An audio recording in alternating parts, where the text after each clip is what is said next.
Right, this is another globe. We can see that there is a large tumor. Let's look at the low power features. So we have this tumor here. It's sited posteriorly. Here's the optic nerve. We can see this tumor has a pattern and it's got these islands of tumor around these necrotic areas. So this pattern of surviving islands is very typical of retinoblastoma.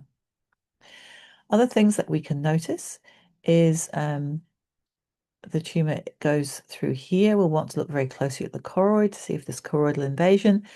We want to look here particularly to see if there's optic nerve invasion. We want to look here to see whether this is tumor extending around here. And we notice that there is this fibrovascular membrane with tumor seeding in it.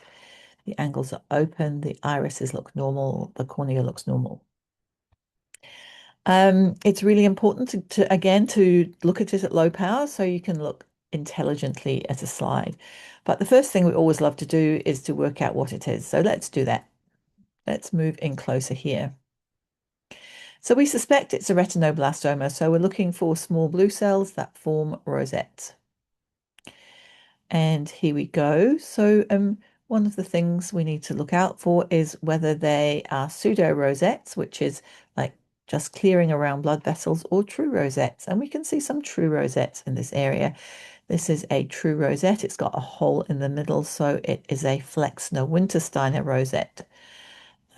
As we move around, we will notice maybe this rosette here, which doesn't have a hole in the middle. That's a Homer Wright rosette. And here we have this area where there's really quite well developed differentiation. And these are differentiating photoreceptors, and these are florets.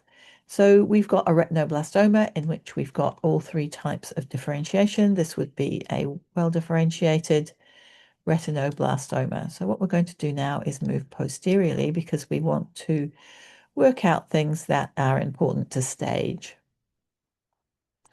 As I move backwards, I can see this kind of lacy pattern, which is conjoined Homer Wright rosettes. But what I'm really interested in is whether or not this is in the choroid. Has it gone through Brooks membrane the other way? And the way I do this is I just do a bit of a crawl and have a look at Brooks membrane and the RPE and see what's happening. All right, so here we've got some cells on the other side of Brooks membrane, but they don't seem to be retinoblastoma cells. So I will keep crawling through here.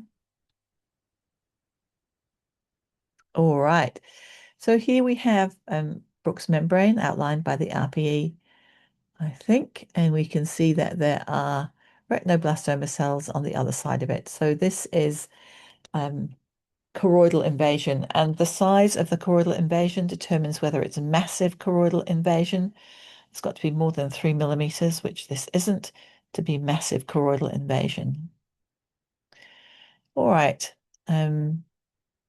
Slightly worried here, but can't definitely see cells. So I'm looking all along here. Okay. And no, there's no more choroidal invasion there. So we've got submassive choroidal invasion in this retinoblastoma. So retinoblastoma arises from primitive neural cells, and that's why it loves the retina so much. Let's have a look here. We can see retinoblastoma, so outer nuclear, inner nuclear, retinoblastoma. So the other place we want to look is here on the anterior surface of the retinoblastoma. Has it gone through the retina and into the vitreous? And I suggested it might have done because it has formed this long, strandy fibrovascular membrane, and here we have retinoblastoma cells within the vitreous. So we have vitreal seeding. The other place I wanted particularly to look is here at the optic nerve.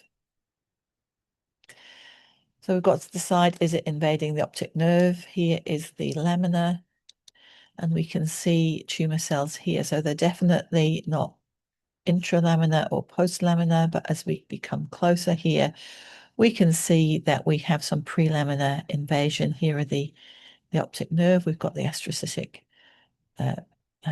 cells here, and we've got this prelaminar invasion on this side of the optic nerve. Okay, meninges look fine.